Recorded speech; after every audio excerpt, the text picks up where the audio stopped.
Children with separation anxiety, do's and don'ts. Separation anxiety is relatively common with preschool and elementary children. Separation anxiety can show up at various stages, and it often evolves in the following situations: leaving kids at daycare or at summer camp, kids getting on the school bus, leaving children with babysitter, transition between households after divorce. A number of different factors contribute to kids experiencing anxiety when separating from a parent. Here's a summary of what we can safely conclude. Number 1. Increased general anxiety tends to contribute to separation anxiety. The child is going through a stressful time, which may be due to a change in schools, friendships, homes, parental functioning, or any other events that increases their overall anxiety is more vulnerable to separation anxiety. Number 2.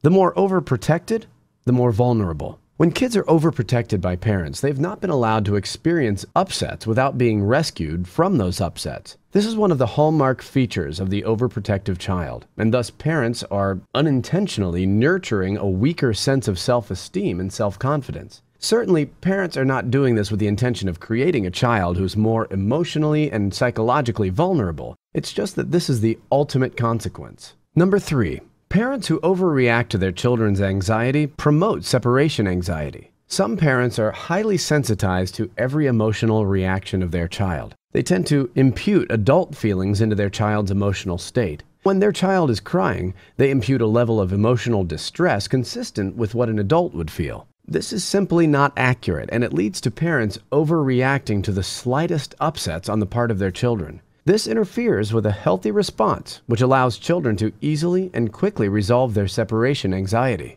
Number 4. Significant disruptions or fear around relationships with parents. During times of separation and divorce, there may be legal, practical, or protective reasons that produce a significant breach in the relationship between a child and a parent. When children experience a sense of deep loss or fear about a permanent loss with a parent, they may begin to display separation anxiety with their consistent caretakers. Number 5. When a parent's fear becomes their child's fear. When parents are afraid that their children can't handle it, they often communicate this to their kids. They don't do so directly, they do so with their own emotional reactions and in the tone of their voice. They do it with the questions they ask. They do it with the way in which they keep probing and asking about a child's experiences. If you want a surefire formula for undermining your child's sense of confidence that they can handle a transition or change, then ask them 25 questions and continue to doubt their answers. Make comments such as, "Are you sure?" What this does is it puts children in a position to make decisions that parents are there to make. This is a setup for separation anxiety.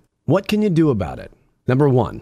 Don't put your kids on medication. I've seen this fail time and time again. This is not a situation where kids need medication. It's not the source of the problem for most children.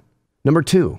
Get your child out of your emotions. Make sure that your fears and worries have not become your child's fears and worries. If you're concerned about them going to school or how they're going to handle situations after a divorce, you have to deal with this fear and anxiety elsewhere. Number 3. They can handle it. This is a plain and simple fact.